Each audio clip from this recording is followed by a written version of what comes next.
3장 8절에서부터 10절 말씀을 그렇게 보려고 합니다. 다 같이 한번 읽어볼까요?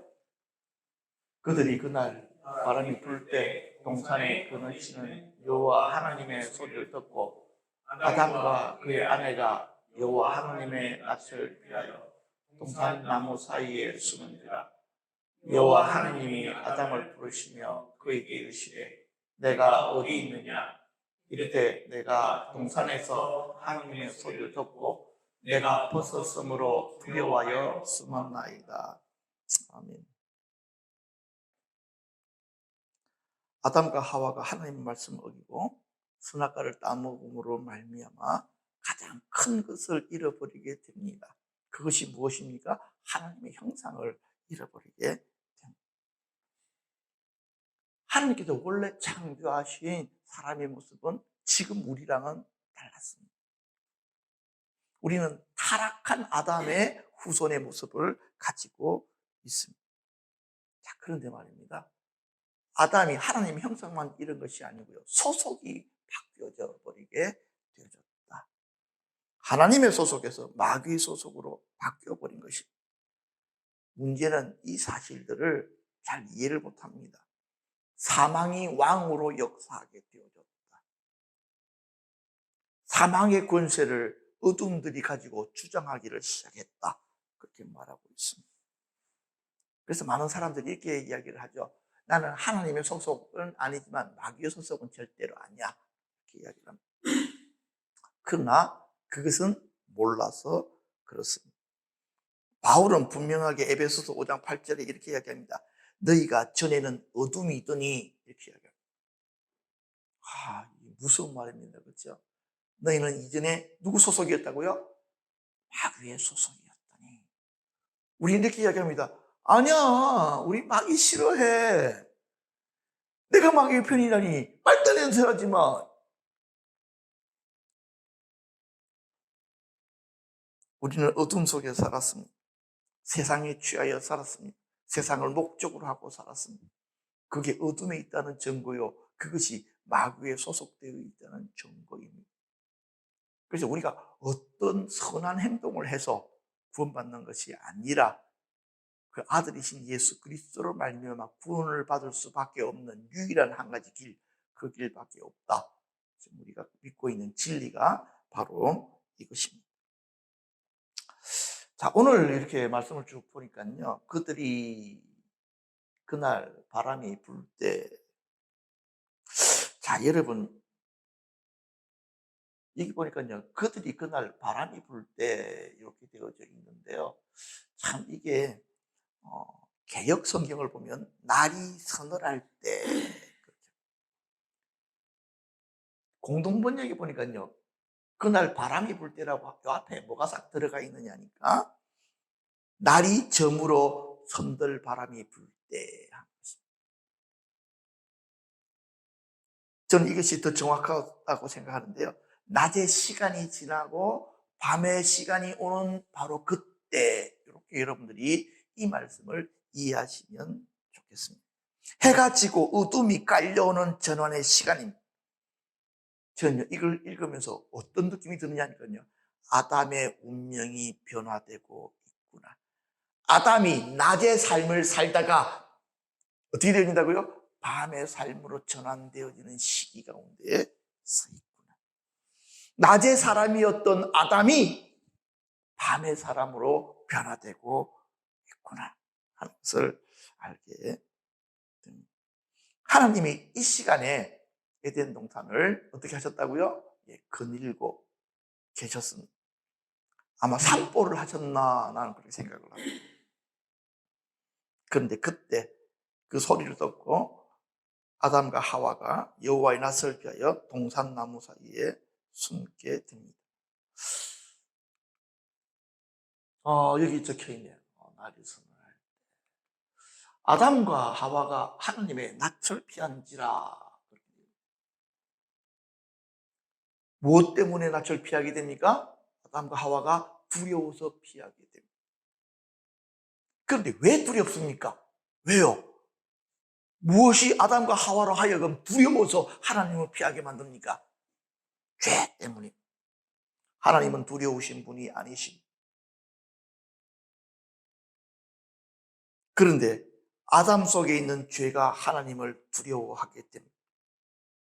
자, 여러분, 두려움은 죄와 연관이 되어져 있습니다. 그래서 두려워하는 자들은 자기도 모르게 어둠 속에 숨으려고 합니다. 어둠 속에 일어나는 많은 일들이 선하지 못한 것들입니다. 그렇기 때문에요, 요한복음 3장 19절에 이렇게 이야기합니다. 그 정죄는 이것이니 곧 빛이 세상에 왔을 때 사람들이 자기 행위가 악함으로 빛보다 어둠을 더 사랑한 것입니다.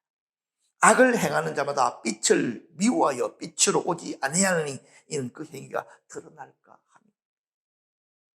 아담이 숨은 이유는요, 하나님 앞에 가면 자기의 범죄한 것이 드러날까 두려워했기 때문에 그렇습니다. 그래서 제가 깨달은 게 있습니다. 왜 사람들이 교회 나오기를 싫어할까? 왜 예수 이야기만 하면 그렇게 화를 낼까? 특히 좀 큰 교회에서 왜 예언사역자가 오면 엄청난 문제들이 벌어질까? 병 고치는 치유 역사에 대해서는 반대하는 사람들이 그렇게 많지 않지만 교회 안에서 예언의 역사가 풀어지는 부분들에 대해서 왜 그렇게 민감하게 반응할까? 두려운 거예요. 속에 숨겨놓은 것이 드러날까 봐 그런 거예요. 어찌되어졌든지 아담과 하와 이후로 우리 안에는 무엇이 역사하게 되느냐니까요, 두려움이 역사하게 돼요. 미래에 대한 두려움, 실패에 대한 두려움, 인정받지 못하는 것에 대한 두려움. 이러한 세 가지 두려움은요, 가장 뭐라 그럴까요? 보편화되어져 있는 두려움입니다. 사모님, 미래에 대한 두려움이 있습니까? 없습니까? 있죠, 그렇죠? 불안이라는 말로 하면 좀 더 편하게 답을 할 수가 있어요. 나는 안 두려운데? 아니, 불안하잖아. 사람들이 왜 보험을 들고 왜 적금을 합니까? 미래에 대한 두려움, 그것을 막기 위해서, 그런 상황 속에 가도, 그렇죠? 보호받기 위해서 그런 것이. 실패에 대한 두려움들도 있습니다. 그래서 새로운 것을 도전하기를 어려워하는 것입니다. 인정받는 것에 대한 두려움들이 우리들에게도 있습니다. 자, 그런데요, 이 두려운 마음들은 누가 주신 것이 아니라고요? 하나님이 우리에게 주신 것은 두려워하는 마음이 아니다. 하나님은 우리들에게 두려움을 주신 적이 없습니다. 그럼에도 불구하고 우리 안에는 두려워하는 마음이 있습니다. 그 뿌리를 찾아서 들어가 보니 어디까지 도달하게 되어집니까? 아담과 하와의 범죄에서부터 바로 이것들이 시작되어졌구나 하는 것들을 깨닫게 됩니다. 나는 두려움이 없어 라고 이야기하는 사람은요, 그냥 자기 스스로가 자기를 세뇌시킨 거예요. 그렇다고 해서 사실은 두려움이 없어진 것도 아니고요, 두려워하지 않는 척 할 뿐인 것입니다. 두려움이 상처로 강화가 되면 공포증이 됩니다. 공포증에는 여러 가지 이름들의 공포증이 있는데 그냥 간단하게 여러분들이 잘 아는 광장공포증, 벌레공포증, 고소공포증, 이건 트라우마와 연관이 되어 있죠. 이건 심리치료에서 보면 회복돼요. 자, 그런데요, 배후에는 악령이 들어가 있습니다. 참 신기해요. 악령이 들어가. 아니, 그러면 악령이 이런 걸 일으켰다고? 아니, 그게 아니고 그 마음의 상처가 날 때에 그 상처를 통해서 악령이 들어간 거야. 그리고 그 악령이 계속해서 네 마음 안에서, 그렇죠? 하나의 정세로 계속해서 발현될 수 있도록 역사하는 거예요. 자, 그렇다고 한다면요, 이 두려움에서 벗어나는 길, 첫 번째 뭐가 필요합니까? 소속의 변화가 필요해요. 아까도 이야기했잖아요. 우리가 타락했을 때 어디에서 어디 소속으로 들어갔다고요? 아담이 빛의 소속, 하나님의 소속에서 마귀의 소속으로 들어갔어요. 이 말을 다른 말로 쉽게 이야기하면 종되어졌다, 이런 말로 하면 되었구나. 이렇게 이야기합니다. 하나님의 종에서 마귀의 종이 되어졌다. 성경에서 그렇게 기록하잖아요. 그렇기 때문에 이 어둠에서 벗어나야 됩니다. 두려움에서 벗어나려면요, 두려워하지 말자 하고 심리적으로 자기를 강화시켜서 두려움에서 벗어나는 것이 아니고요, 소속의 변화가 있어야 됩니다. 에베소서 5장 8절 한번 보십시오. 너희가 전에는 어둠이 되었다 그랬잖아요. 이제는 뭐라고요? 주 안에서 빛이라. 참 중요한 단어가 있습니다. 주 안에서. 우리들이 주님 안에서만 빛이 됩니다. 주님을 벗어나면 어떻게 되어집니까? 다시 이전의 어둠으로 가버리는 것입니다. 주님 안에서 우리가 빛입니다.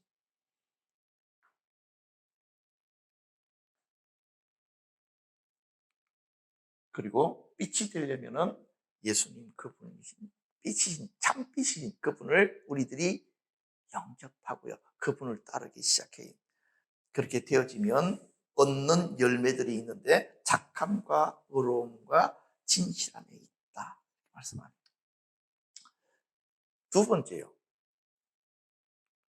성품의 전환입니다. 지금 제가 설명하는 것은요 타락하는 것과 반대로 설명하고 있다는 거 아시겠죠? 아담과 하와가 타락했을 때 성품적인 타락이 먼저 오고 그 다음에 위치적인 변화가 오잖아요. 그렇죠? 소속의 변화가 그 다음 따라오잖아요. 회복은요 소속의 변화부터 와야 돼요. 내가 예수님을 믿고 영접하는 것부터 시작됩니다. 그리고 나면 우리 안에 뭐가 시작되어집니까? 성품의 변화가 일어나는데요, 재미있는 것은요, 참 이렇게 한번 보십시오. 사랑 안에 두려움이 없고 온전한 사랑이 두려움을 내쫓나니. 두려움의 반대말이 사랑이라는 것을 여러분들은 이해하셔야 돼요. 국어 사전적으로 두려움의 반대말은 뭐 담대함 뭐 이렇게 할 수 있습니다. 그죠? 국어 사전적인 의미고요.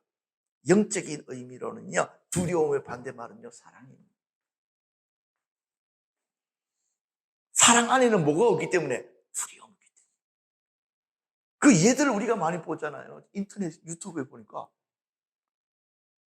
미국에 있는 한 아주머니가 자기 아기가 곰이 달라졌는데 가가지고 곰 싸대기를 갖다가 막 때려버리더라고. 사랑 안에는 두려움이 없는 거예요, 엄마가. 그러니까 곰이 싸대기 몇 대 맞고 놀래가지고 이거 자기가 상상했던 게 아니잖아. 사람들은 자기만 보면 그치 정신을 못 차리고 도망가야 되는데, 그래서 사랑에는 두려움이 진짜 없구나. 사랑은 죽음을 능가하는구나.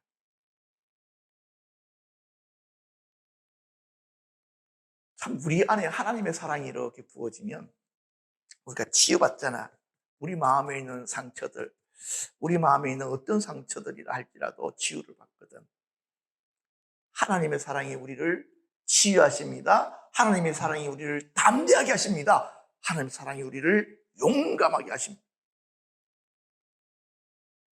우리의 삶에 여러 가지 형태의 두려움들이 있겠지만 그것들이 더 이상 우리가 하나님의 사랑에 붙들리면 그것이 더 이상 두려움의 대상이 되지 않게 됨을 여러분들이 이해하시기를 합니다. 그래서요, 여러 가지 문제로 두려워하는 사람들에게 우리들이 뭐라고 이야기해야 되냐면요, 하나님은 당신을 사랑하십니다 라고 이렇게. 그게 사실이잖아. 그 사람들은 영혼 깊이 어떤 생각을 가지고 있냐면 하나님은 나를 사랑하지 않는다라는 마귀의 속임을 가지고 있거든. 그렇죠. 근데 그 거짓말이잖아. 그 거짓말에 속아 있잖아. 근데 우리들이 이야기해 주는 거예요. 하나님은 당신을 사랑하십니다. 아니, 하나님 나를 사랑한다는데 내가 이 모양 이 꼴로 살고 있는데 그래서 하나님 나를 사랑하는 거야? 예, 그 모양 그 꼴인 당신을 위해서 그 아들 예수를 내어주셨거든요. 그것이 하나님께서 당신을 사랑하시는 증거입니다. 이게 진리잖아. 어떤 것도 변화시킬 수 없는 진짜 진리, 참된 진리. 하나님은 우리를 사랑하시고 그 사랑하심으로 그 외아들을 우리들에게 주신 것, 그걸 믿음으로 받아들이게 될 때에 우리 영혼의 회복과 치유와 변화들이 일어나는 거거든. 사실은 성경을 많이 가르쳐서 변화가 일어나는 것이 아니고 하나님의 사랑을 느끼는 순간, 깨닫는 순간 바로 우리 안에 진짜 변화들이 일어나게 되는 거거든.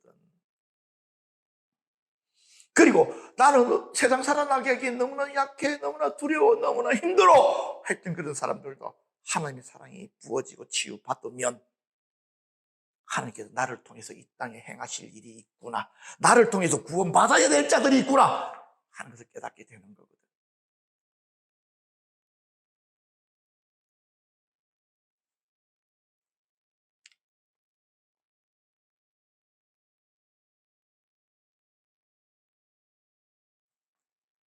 자, 그런데요, 요한복음 4장 16절을 이렇게 가만히 한번 보십시오. 하나님이 세상을 이처럼 사랑하사 독생자를 주셨으니 이는 그를 믿는 자마다 멸망치 않고 영생을 얻게 하려 하십니다. 여기서 이 세상 안에는 뭐가 들어있습니까? 하나님이 세상을 사랑하셨다고 하면 이 세상 안에는 어떤 것들이 들어있습니까? 모든 것이 들어있거든요. 여기서 자기 이름을 찾는 자는 복이 있을지니라.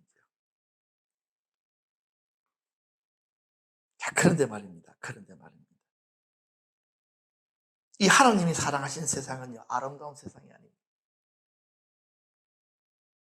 하나님이 사랑하신 세상은요, 죄와 어둠이 가득한 세상입니다. 그래서 그 아들을 내어주실 수밖에 없는 세상입니다. 그런데 사랑이 아니면 구원할 수 없다는 것을 아시고 그 아들을 내어주셨습니다. 이 원리는 우리 삶에서 그대로 드러납니다. 여러분들의 상황이 힘들고 두렵고 어렵다 할지라도 여러분들의 그 현실들을 사랑하기 시작하셔야 돼요. 여기서 사랑한다는 말은 좋아한다는 말이라기보다는요, 받아들이는 것입니다. 아, 이것이 나의 현실이다 라고 받아들이는 것입니다. 하나님이 이 세상을 사랑한 것처럼 나도 나의 세상을 사랑하기 시작해야 돼요. 그래야 뭐가 오느냐니까요, 나의 세상이 구원을 받습니다. 나의 세상이 변화될 수가 있습니다. 그러나 원망하고 불평하고 현실을 도피하면요, 해답이 없습니다. 어디를 도망가도 불평하고 원망할 조건밖에는 없습니다. 그렇기 때문에 도망자가 아니라 내게 주어진 불합리한 현실이라 할지라도 이 현실을 숙명처럼 받아들이고 사랑하기 시작하고 이것들 가운데 하나님의 나라가 임하기를 위해서 기도하기 시작해야 됩니다. 나는 변화시킬 수 없지만 하나님께서 일하시면, 그쵸? 변화가 시작된다. 내 기도가 그 변화의 시작이다. 이렇게 선포하시기 시작하셔야 됩니다. 그래서 그런 사람들을 뭐라고 불렀느냐니까요, 히스토리 메이커라고 불렀답니다. 역사를 만드는 자들.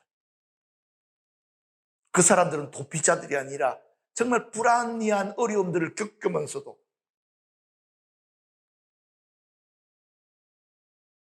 그 불합리함들 때문에 도피하거나 원망하지 아니하고 오히려 그 불합리한 세상 가운데 하나님께서 임하셔서 근본적으로 그 세상의 구조를 바꾸시도록 기도한 자들이다 하는 것입니다.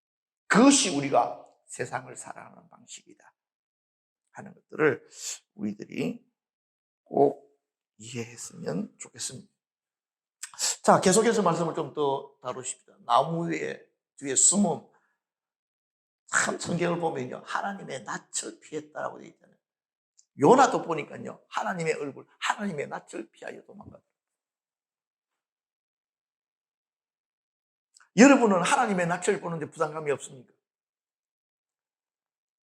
하나님은 가까이 하면 힘들어. 하나님하고는 적당한 거리를 가지고 신앙생활 해야지 너무 가까이 가면 많은 걸 시킬 것 같아. 이렇게 생각하는 사람들도 있습니다.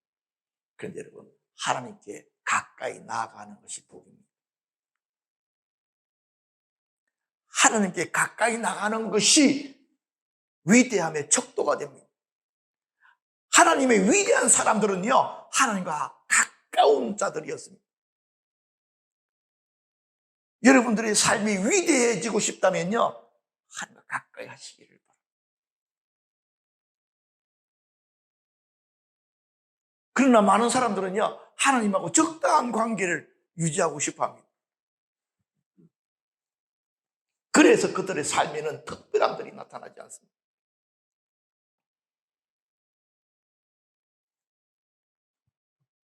하나님의 얼굴을 피하는 것이 아니고 하나님 얼굴을 찾아야 됩니다. 대제사장의 축복을 보면요, 참 이 대제사장의 축복이, 보십시오. 여호와는 내게 복을 주시고 너를 지키시기를 원하잖아요. 진짜 복이 그다음부터 나오죠. 여호와는 그의 얼굴을 내게 비추사 은혜 베푸시기를 원하고, 여호와는 그 얼굴을 내게 향하여 두사 평강 주시기를 원하고. 뭐하고 관계 있다고요? 얼굴과 얼굴을 맞춰보는 친밀한 관계 속에서 하나님의 축복이 임한다. 하나님의 얼굴을 피하는 자들이 아니라 하나님의 얼굴을 찾는 자들, 그런 자들이 돼야 돼요. 자, 그런데 이제 마지막 부분은 이제 슬슬 이제 정리가 되어지는데요. 하나님께서 이렇게 물으시잖아요, 아담한테. 내가 어디에 있느냐? 하나님이 아담이 어디 있는지 몰라서 물으셨을까요? 아니면 이 말 속에는 뭔가 의미가 숨겨져 있는 것일까요? 당연히 의미가 숨겨져 있죠. 전지전능하신 분이 아담이가 아무리 숨었다고 한들 못 찾겠습니까? 내가 숨어도 개새끼들도 나를 찾아내는데 하나님께서 나를 못 찾겠습니까? 그렇죠? 말도 안 되는 이야기입니다. 그런데요, 하나님께 이렇게 물으시는 게, 지금 네가 있는 자리가 진짜 네가 있어야 될 자리. 아담이 있어야 되는 것은 나무 뒤가 아니고요, 하나님 앞에 있어야 돼요. 나무 뒤에 숨는 거는 뱀새끼들이나 숨는 거야. 쥐새끼들이나 숨는 거라고, 무서워서. 그런데 아담은 본능적으로 숨어버립니다. 왜요? 그 안에 있는 죄가, 그 안에 있는 두려움이 하나님 앞에 선뜻 나오지 못하게 만듭니다. 우리가 아담의 자손임으로 말미암아 이런 속성이 우리 안에 있어요. 하나님 앞에 선뜻 나오기가 어려운 거. 요거를 넘어서셔야 돼요. 여기에 머무르시면 안 됩니다. 아니야, 나는 하나님 앞에 나가야 돼. 그쵸? 여러분들이 의지적으로 선택하시고 여러분들 앞에 있는 나무들을 넘어뜨리고 앞으로 나아가시기를 우리 주님의 이름으로 축복합니다. 그래서 우리 마음 안에 뭐가 있습니까? 완고함.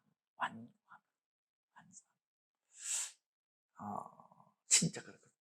제가 이 말씀을 볼 때마다 그래요. 우리는 하나님 음성 듣기 원한다 그러잖아요. 근데 하나님께서 내게 뭔가 요구하실 때 신기하게 돼요. 내 마음. 다른 한편에 하기 싫은 것이 정확해요. 그래서 제가 내 안에 본성적으로 바로 완고함이 있구나. 완고함.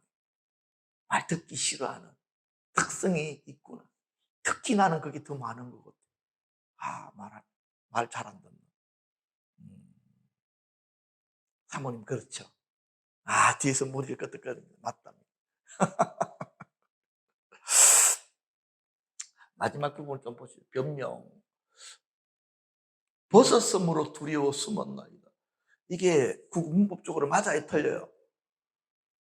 벗었으므로 창피해서 숨었나이다 그러면 그래 조금이라도 이해가 돼. 왜? 문법이 맞으니까. 벗었으므로 두려워 숨었다는 말은 틀리잖아, 그렇지? 제가 알았어요. 모든 변명은 말이 안 돼.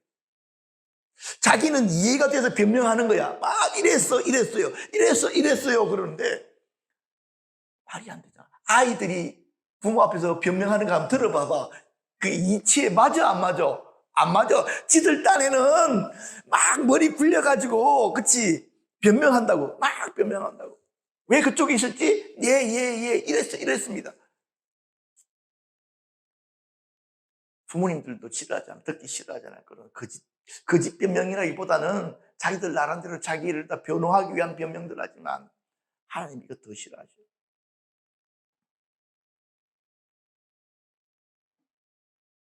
어떤 말로도 죄는 감추어질 수가 없습니다. 어떤 변명으로도 죄는 합리화가 되지 않습니다. 하나님이 또 들어보시고, 야, 그러네.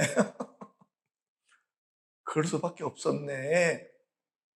그래, 아담, 난 아담은 그래, 조금 100만 분의 1이라도 변명거리겠다 생각해. 직접 당한 게 아니잖아. 하와가 준 거 먹은 것밖에 없어요. 나 어떻게 생각하면 아담이 진짜 불쌍해. 하와가 먹다 남은 거 주워 먹고 지금 이렇게 걸린 거 아니야. 그치? 그랬다니까요. 근데도요, 어떤 변명이라 할지라도 하나님 앞에서는요, 먹혀들지를 않아요. 하나님은 변명에 설득이 되지 않습니다. 그런데 무엇에 설득되시느냐니까요. 요한일서에 보니까요, 만일 우리가 우리 죄를 자백하면 설득되신대요. 정직하게 하나님 앞에 자백하면, 예, 내가 그러했습니다. 하나님.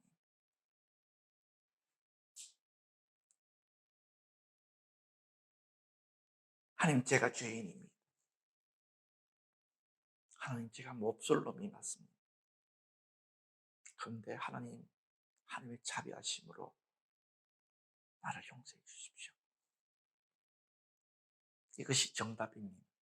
근데요, 우리가 이 정답을 말하기 전에 우리도 모르게 변명이 자꾸 나와. 그런데요, 뭐 때문에요? 사실은 그 뜻이 아니거든요. 막 그런다. 그때마다 하나님께서는 아직 얘가 맛을 안 봤구나. 얘 좀 더 굴러야 되겠구나. 얘 훈련소 들어가서 몇 바퀴 더 굴러야 되겠구나. 그래야 정신 차리는구나. 아직 얘 변명하는 거 들어보니까 아직 아니야. 아직은. 그래서 하나님의 훈련소를 통과하시려면요, 입술부터 훈련시켜요. 훈련소 가도 딱 훈련시키는 거 있잖아. 누구? 너? 그러면 이름 누구? 그렇게 했지. 왜요? 이렇게 하면 어떻게 됩니까? 얘 또 부르잖아. 뭐라고 이야기했는데 왜 그래요? 그러면 또 부르고.